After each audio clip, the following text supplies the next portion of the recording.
Hey everybody, Mark Herman, aka LA Bengal fan on most of the major platforms, and I'm joined here as always for another episode of Jungle Talk with Sham Snyder from Primetime Sports Talk. Go ahead and tell them where they can find your stuff, Sam. Sure, you can find me on Twitter at Buy and Sell You. I write for Primetime Sports Talk. Like Mark said, you can find us at Talk Primetime or at primetimesportstalk.com. All right, so we're going to do a schedule show. We're going to talk a little bit about the Ring of Honor, and we're also going to just touch on some Bengal news here just to start. If you don't subscribe, please subscribe. We put up a show every couple weeks. During the season, we're going to be doing our regular previews and recaps, but during the season, we'll get a show up every couple weeks, and this is our schedule show. So let's jump right in. Mark, people have to pay to subscribe. Like no, we ask for money. To subscribe. Just subscribe. It's all we ask. So please. You don't ask for money? We don't ask for money. We're not asking for money? Just oh, well, fantastic. Then. There's no excuse not to. And if you highlight the little bell, you'll get the alerts when a new video comes up. So there you have it. So couple bits of news before we jump into the Ring of Honor. First, I read all these reports that we were considering Dede Westbrook. And I'm like, guys, there's no chance this team is going to bring. This guy has such a checkered past. He fell in the draft because of all of his issues. There's absolutely no chance we're going to be bringing this guy into our receiver room, and for good reason. So just kind of put those to bed. When I saw those reports, I was like, why would we bring this cancer into our locker room? Yeah, I wouldn't put it past him to maybe still pick up an inexpensive veteran somewhere, but I don't think it'll be till like training camp. I think we're done signing free agents until we get to camp and see other guys start getting cut from teams before we think about something like that. But I agree, even if we were going to, Dede Westbrook ain't the guy. No, exactly. And then Nelson, the defensive back over on Pittsburgh, who's a free agent. I know that Mike Hilton's been trying to talk to him.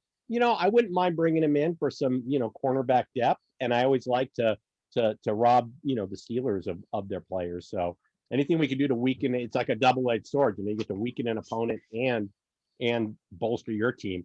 I'm all game. I just love the fact that Mike Hilton has been like our biggest ambassador since he's trying. He hasn't even played a snap for us, and he helped recruit Reed. It's so weird. I think it's that's an interesting one because reportedly, and I don't know if his agent's the one putting out the report. They said there's 14 teams interested in this guy, that's almost half the league. Right. And I mean, I know that everybody could use an extra cornerback, but still, but even if it's half that, if it's 7 teams, that's still a lot. And, I think he's holding out for the right fit, which means he probably wants a multi-year deal. Whether it's really expensive or not, it's not going to be really expensive. But, my feeling is for somebody like that, we've already got a ton of cornerbacks. For somebody like that, he's 28 years old. That's not necessarily old, but that's not young for a cornerback either. So I don't know. I kind of go back and forth. I figure if he's got that many teams interested, we're probably not in the running because we're going to offer him like a year for $4 million. And he's going to be like, no, I want 3 years. And we're going to be like, kick rocks, buddy.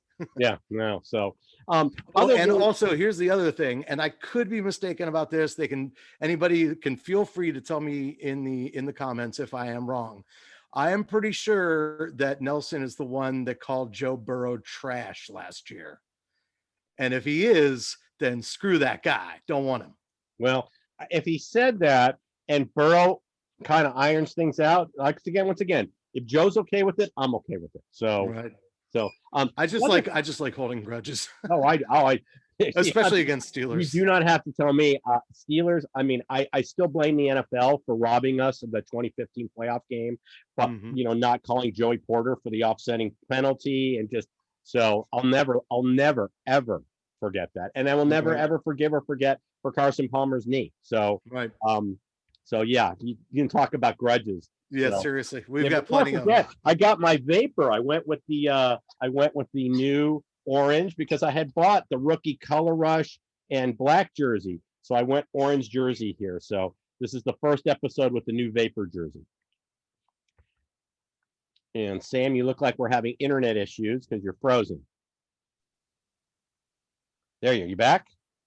I guess so. You froze for a while there. So did you. So Hold on. I did just get a thing that says my internet yeah. connection is unstable. So technology's great when it works, everybody. I always say that. So, but all right, well, let's just jump back in. The other comment I wanted to make, because your internet's back. The other comment I wanted to make was I wanted to point out to everybody how smart the Ravens front office is. Okay. And I really appreciate this because the reason why they signed Villanueva after the draft was because they cheated the Steelers out of the compensatory pick. The Right. new rules for the compensatory pick kicked in after the draft, and by waiting to sign him, they assured that the Steelers would not be eligible for a compensatory pick for Villanueva. Hey, shout out to the Baltimore Ravens front office because that was calculated. It was brilliant, and I love that you did that. So It's almost cruel. I love it.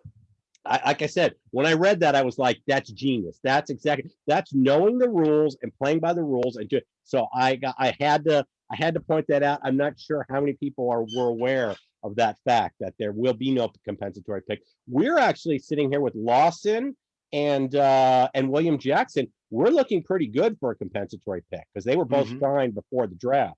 So I mean, we could wind up with a third or fourth rounder for each of them. We'll see how they get divvied out and I know there's a formula and all this stuff, but we're actually looking pretty good for at least one compensatory pick, a third or fourth rounder, I think. So it'll depend. I did read something about we could get hosed by John Ross. If he actually performs too well, he could hurt the compensatory compensation for Lawson.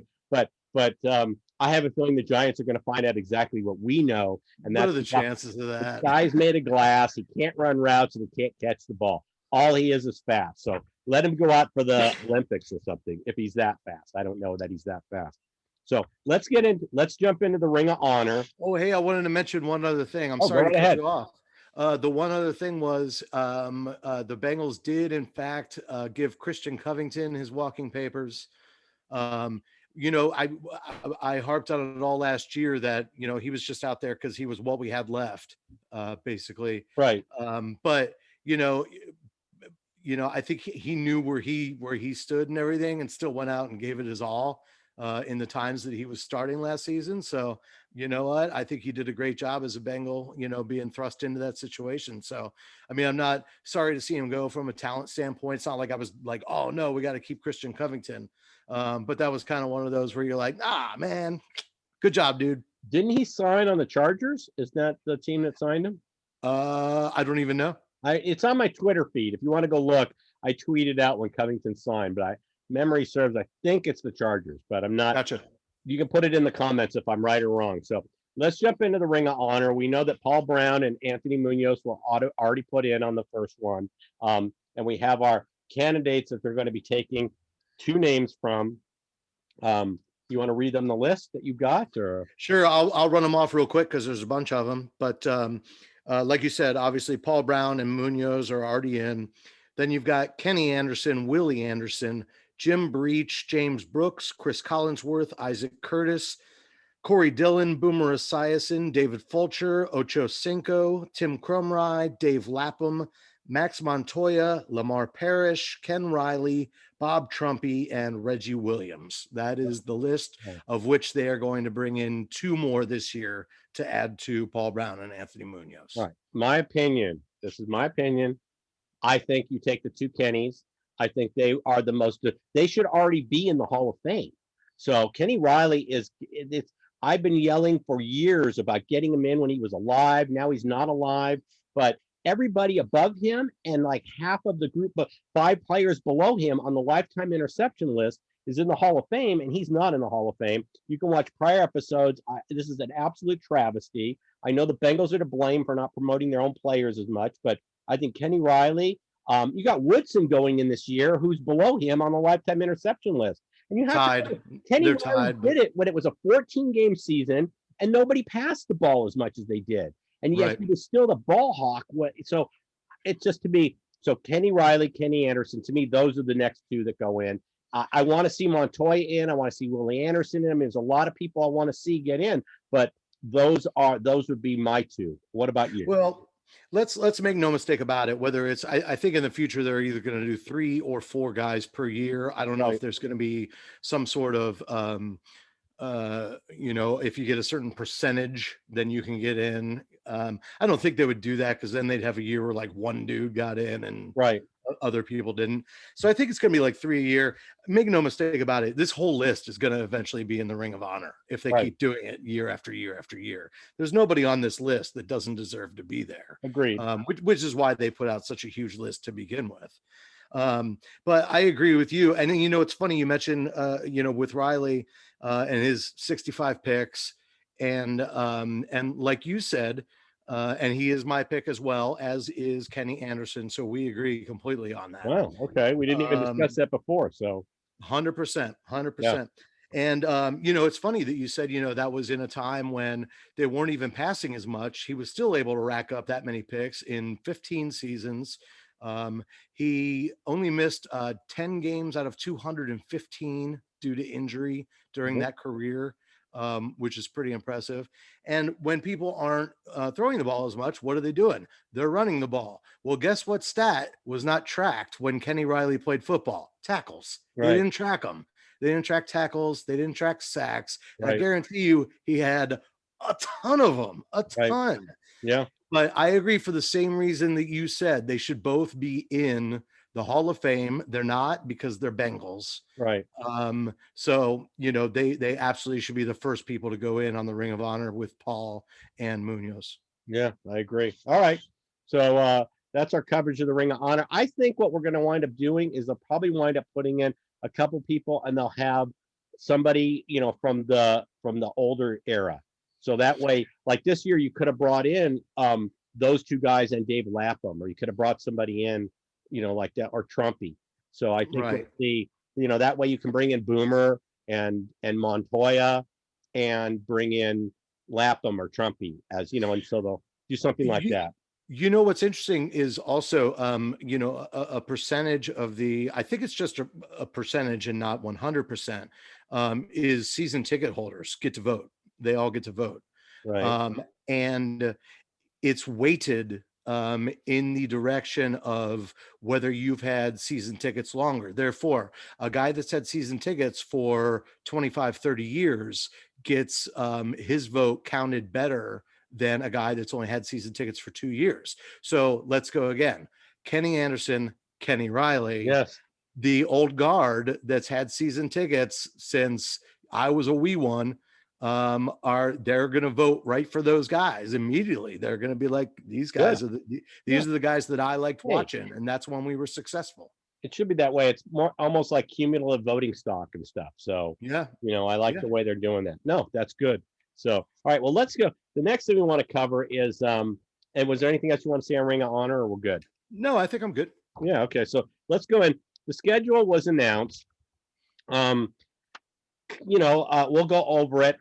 We're gonna make predictions on the final record and all that, but I want to preface this by saying this is just like, talking about the draft in December. It's like, we don't know if Aaron Rodgers in week 5 is going to be playing. We don't know who the quarterback for the Niners is going to be. We haven't even gone through training camp. We have no idea who's going to be quarterbacking the Bears when we see them. There's three quarterbacks in Chicago. Like, right. What?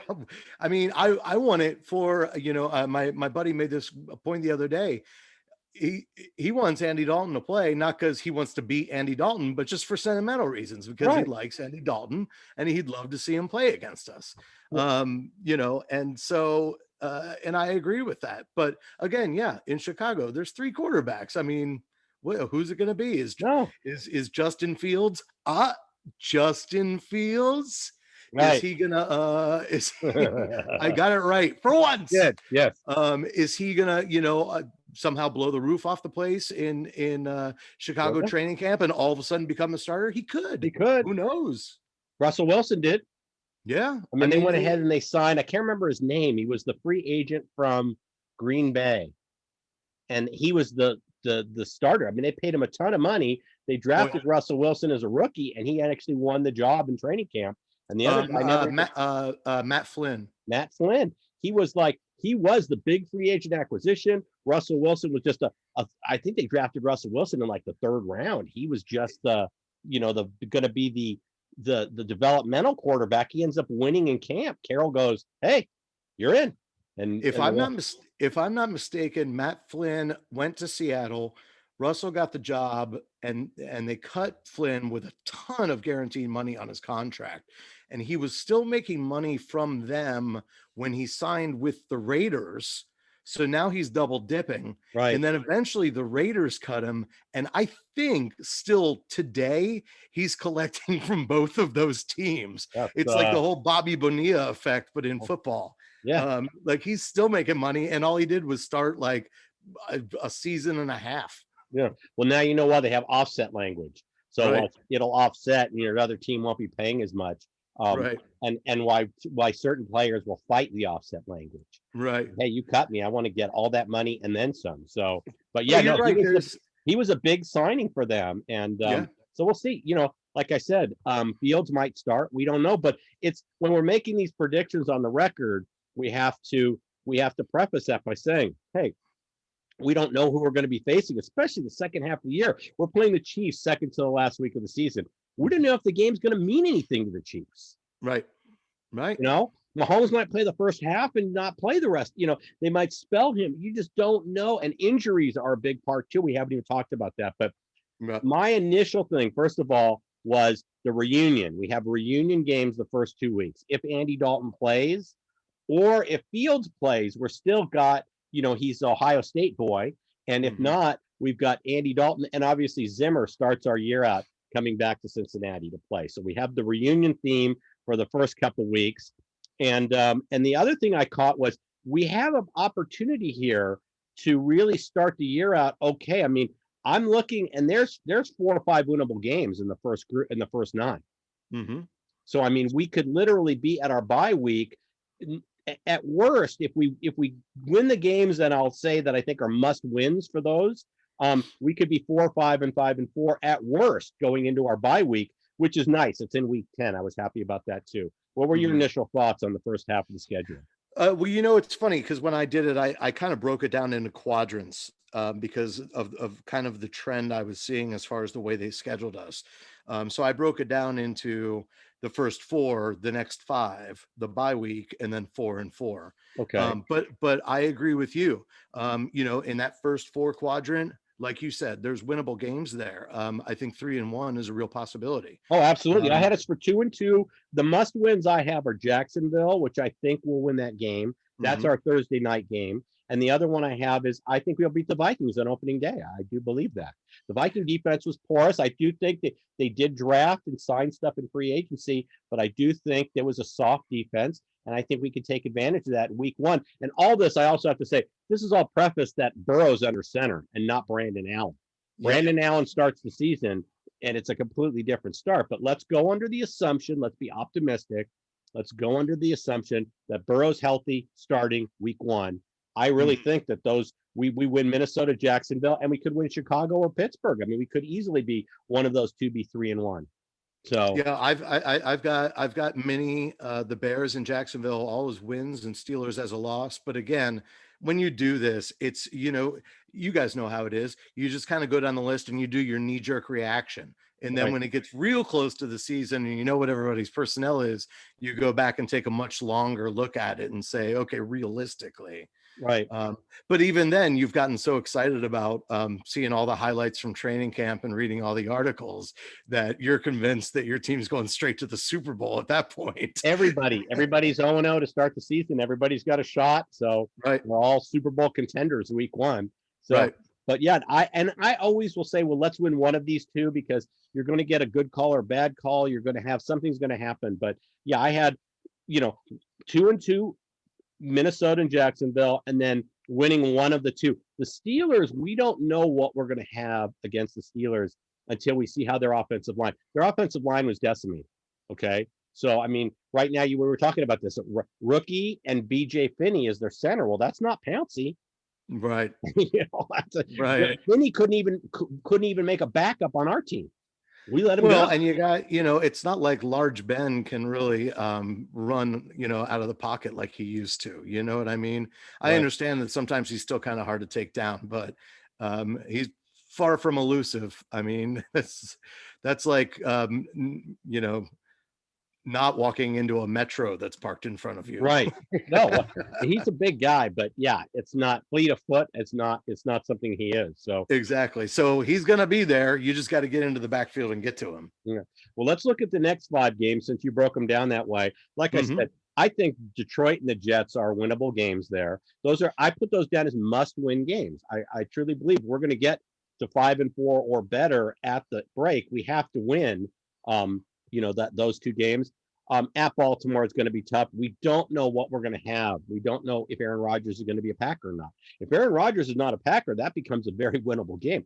The Packers become a very, very ordinary team if they lose Aaron Rodgers.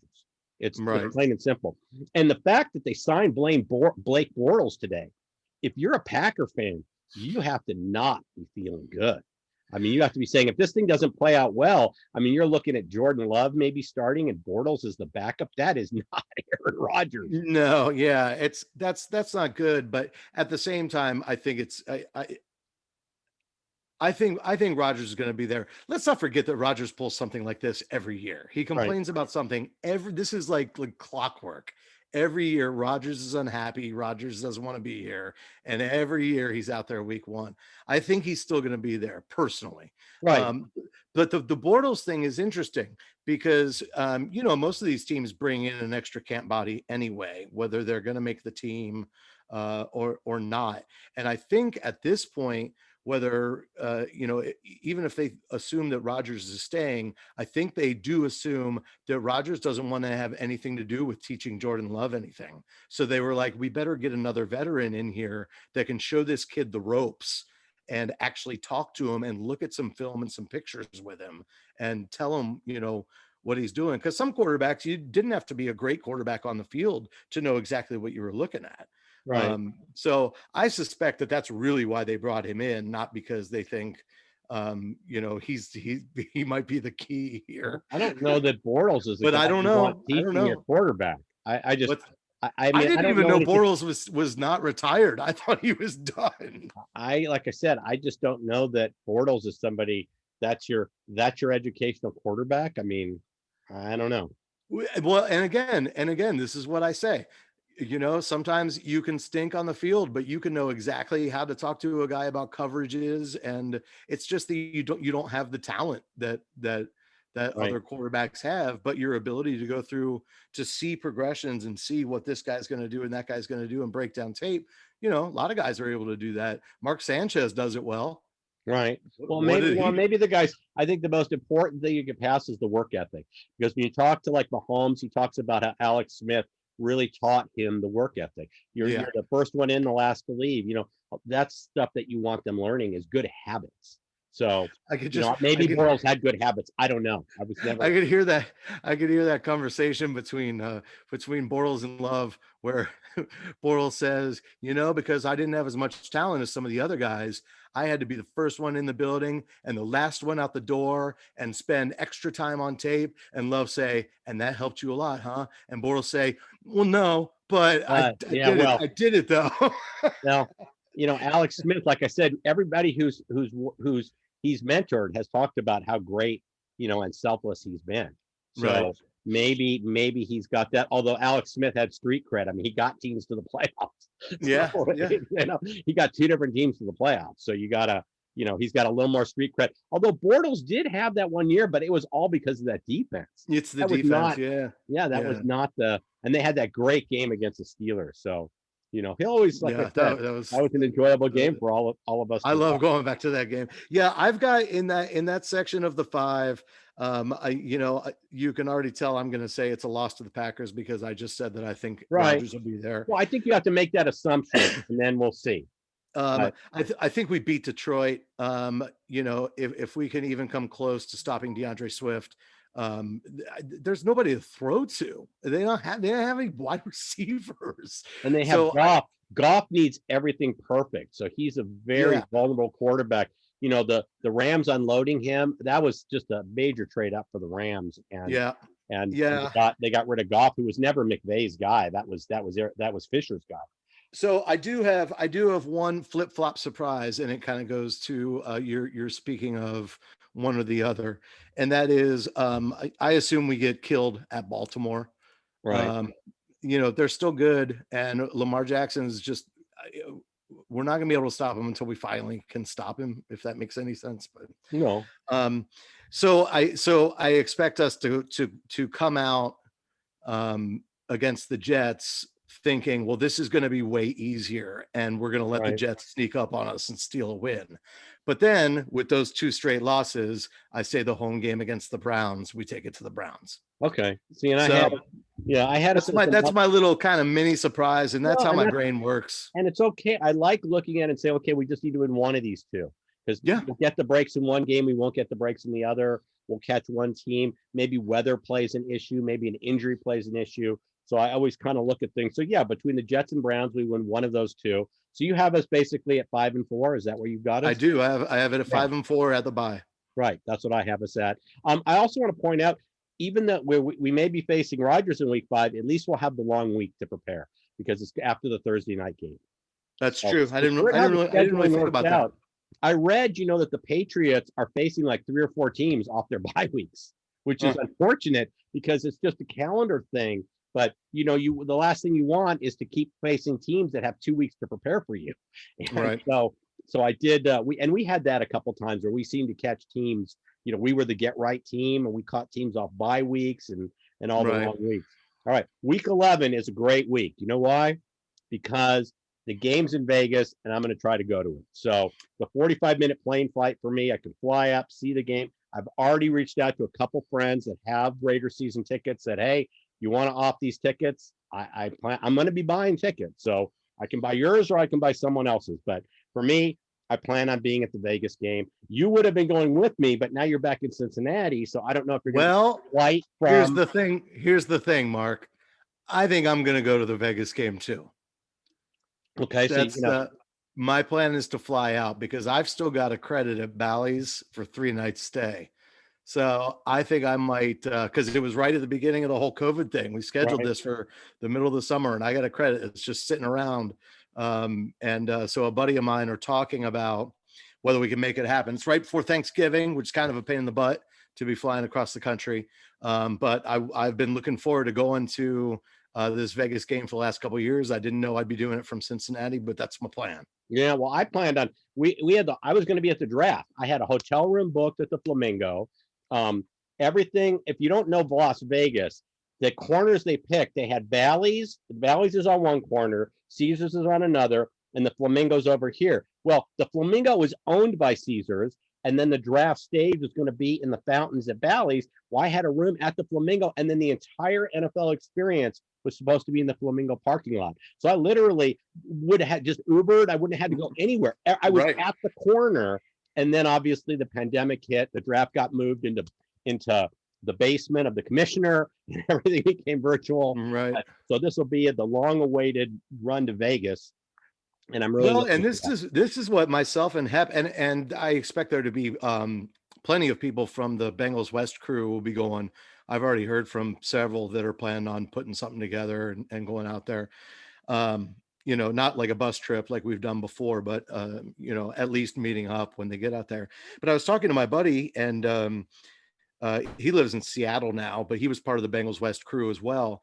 And I was like, I looked it up, and I was like, if we use this credit at Bally's, Raider Stadium is 1.5 miles away. And you can gamble for the first 3/4 of that mile, like just walk up the strip and dip into places, and have a drink, grab something, a couple hands, keep walking. Yeah, play a couple hands. Let's go to the next place. So I mean, yeah. So I look forward to making it happen. I can't say I'm 100% certain. I got to make sure it's all good with the family and everybody here, but that's my plan, and I'm looking forward to it. Yeah. And we're going to win that game. That's right. Oh yeah. I have us down for a win there. Now I want to point out to everybody, if you go, there is a Twitter account for Jungle Talk. I just set it up just a squad on the name because I haven't decided what I'm going to do with it. But once we named this, I grabbed, a Facebook page, all that. And it might be on the Jungle Talk Facebook page as well. You will see the group photo of us as the banner in the background. That was our party bus. We're in front of the party bus. All of us beat the Chargers that year. Unfortunately, lost a meaningful game in the playoffs, but we did win that game. And you could see a picture of the whole Bengals West crew. There was like 50 of us right there. So just as a side note, if you want to see the group, Jungle Talk Twitter account or Jungle Talk Facebook page. And I know that the group photo after the game of the banner is there. So, well, you must know somebody pretty cool to put that together. it was you. And that was one of the first times where, what? This guy had just met me at Bengals West and basically let me take 3 seats on the bus. He let me bring my son and a friend of mine. And that's where our friendship really took off. So look at us now. And look at us now. We're sitting here zooming away, but yeah, no, that bus trip was the way to go to a game. That was amazing. So it was epic. So following after that, we come back to Pittsburgh. So now that's our home game against Pittsburgh.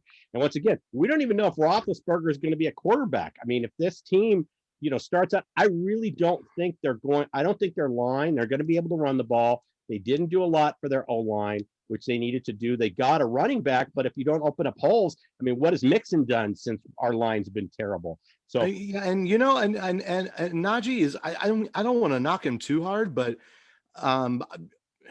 he certainly wasn't worth being the first running back off the board. I don't know. That was kind of a head scratching pick for me. Of all the first round picks, the reach for Leatherwood, although the Raiders say they really liked him and that was their guy. And so listen, we traded back because, Jonathan Carman was our guy. So if you have guys on your board, you're going to be in love with, but the biggest one, that one was one of the head scratching picks where you just were like, you're not going to draft an offensive lineman. Villanueva is gone. Pouncey retired. You go through but they didn't. And I just don't know. I mean, barring somebody emerging that we don't know about, I really think Pittsburgh has got a serious shot of being the cellar dweller in our division. Yeah, that's my prediction going in. I'm not trying to be a hater. I'm just being realistic. I think we improved our line and they didn't. And I think we've got better skill position players. I mean, I can go through the whole list of why I think we're going to be better than Pittsburgh. And I think Pittsburgh's going to be the cellar dweller in our division. So that game, I don't know if Ben's going to be playing quarterback. Yeah, I had us losing in the first, third, like I said, quadrant at the Steelers, because I don't know that we're going to be ready just to march into Heinz Field and win a game there. Right. But I think when we get them at home, I can see us taking that win. And in this one, I've got us going 2-2. Probably the biggest game on this list that I went back and forth on was the Chargers. I couldn't quite decide because I think we have a better team. But if Herbert is playing anything like he did last year, I don't know if we can slow him down. Because I had us once again, I grouped them together. I had us, winning in Vegas.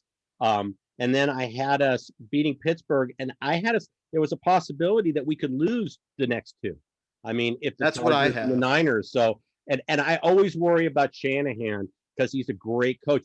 Think about how many games they didn't even deserve to be in last year, that they were not only competitive, but they won because Shanahan knows how to coach. So I really worry about the Niners. And they had very, very possibly the most players I've ever seen get injured last year. Not necessarily full season IR, but they just were always missing a bunch of dudes. That San Francisco team is way better than people think it is. Oh yeah, no. Because they didn't lose a whole lot of people. They got a whole bunch of people coming back from injury. They're going to be dangerous. No, and I'm glad they're not in our division. But as far as playing them, I seriously, I had that as a loss, and I had the Chargers as a loss. So me too. So I had the exact same. Yeah. So I've got us for 2-2 there also. Okay. The last 4, it's a tough finish here. When you look at the defense, we don't know. Denver, I think, is a very winnable game, but we don't know who their quarterback's going to be. If it's Bridgewater or Locke, I think we win that game. Their defense is very good, but I think we can win that game. Baltimore, I like to think we can beat Baltimore just because I always have a split. Whenever I'm doing my predictions, I always say, okay, we're going to split with our team. I never say we're going to get swept by our opponents. So I do think, but Baltimore is always going to be tough. And then the Chiefs. I don't think we beat the Chiefs. If they need to win that game, I don't think we're beating the Chiefs, even though it's in our building. I don't think I'm not sure. I'm not sure that we beat the Chiefs, even if they don't have to win that game. right. So yeah, I just I mean, you saw the couple games that Mahomes missed last year. They still they didn't look that bad. You know what I they're mean? we're a rich team. Andy Reid is an unbelievable coach.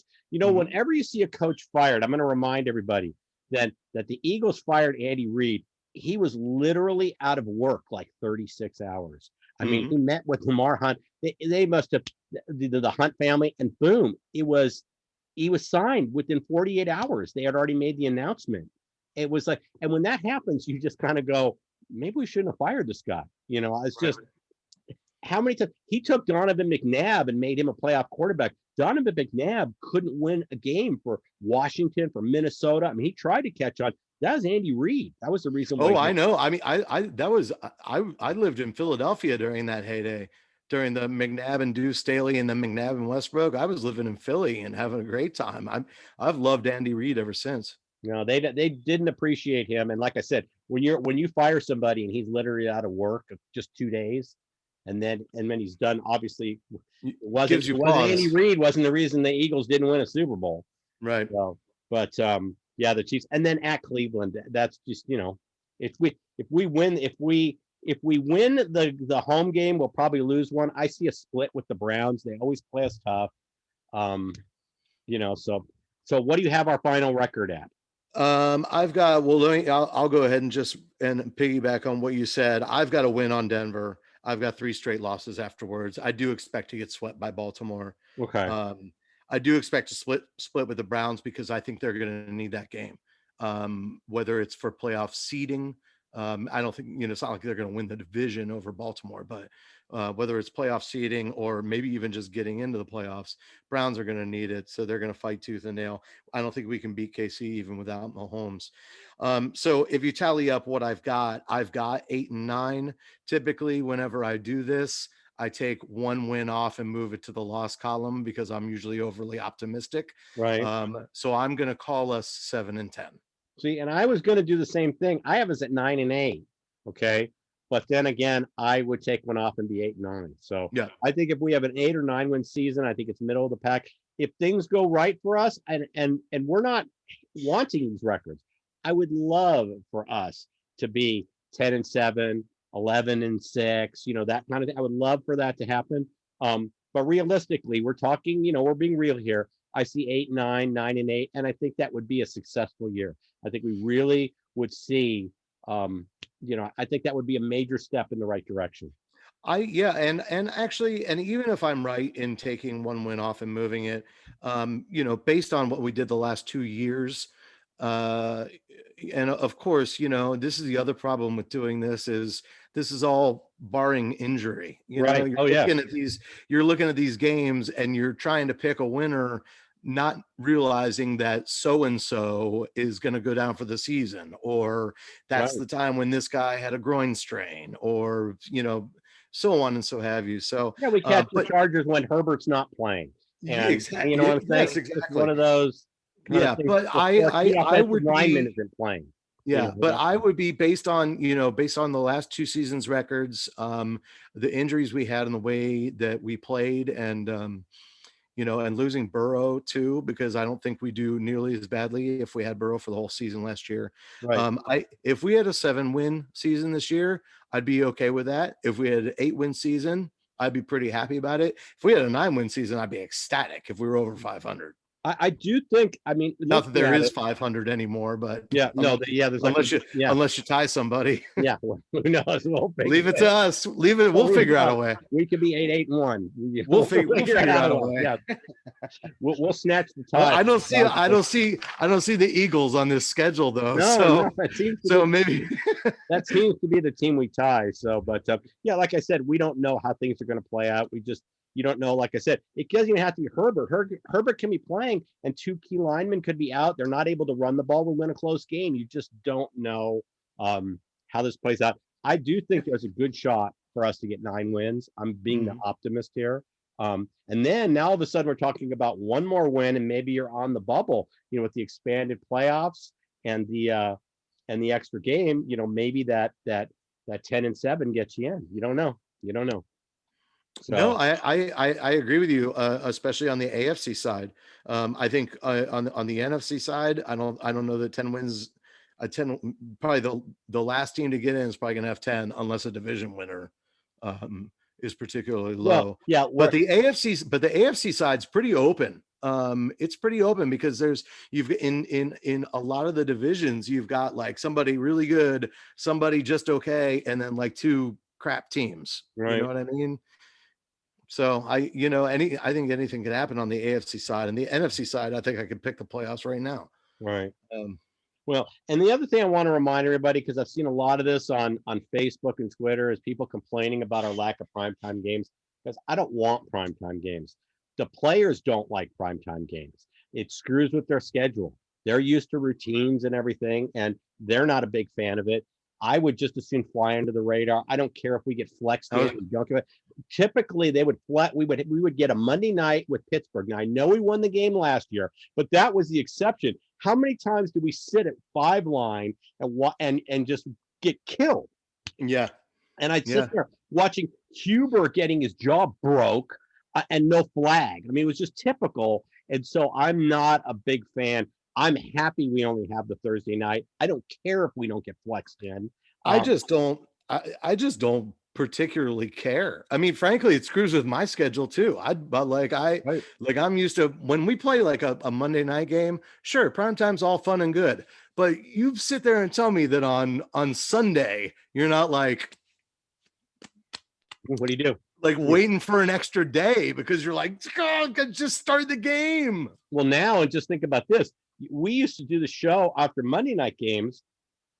We would do it. We would be doing it at 9 o'clock or 9:30. You're going to be Right. It'll be 9:30 for me. It will be Right. It'll be 12:30. fucking 12 o'clock in the morning and I'll be sitting down in the basement screaming. Yeah. So it's like I said, but guys, stop complaining. If we were meant to be flexed in, we'll be flexed in. There are some matchups that could be key. You never know. The Charger, the Herbert, because we did play the Chargers, but it was Tyrod Taylor. So Yeah. Herbert and Burrow didn't play. And that's the game with the pass interference that took away Burrow's could have had our first comeback win just in week 1. So Well, and Randy shanked a field goal. and Randy shanked the field goal for the tie, and that was it. Right. Fat Randy's gone, so we've got that to look forward to. Yep. And the last thing is I want to touch on, since we're talking about the schedule, in my opinion, this is the make or break year for Zach. He doesn't have to get us to the playoffs, but if we don't have that 7, 8, 9 win season, I seriously think he's in jeopardy.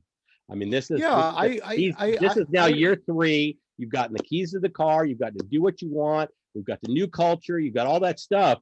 And I just think this is a very, very important year for Zach. So I agree. And the guys that he didn't want here are not here anymore. And the guys that didn't want to be here are not here anymore.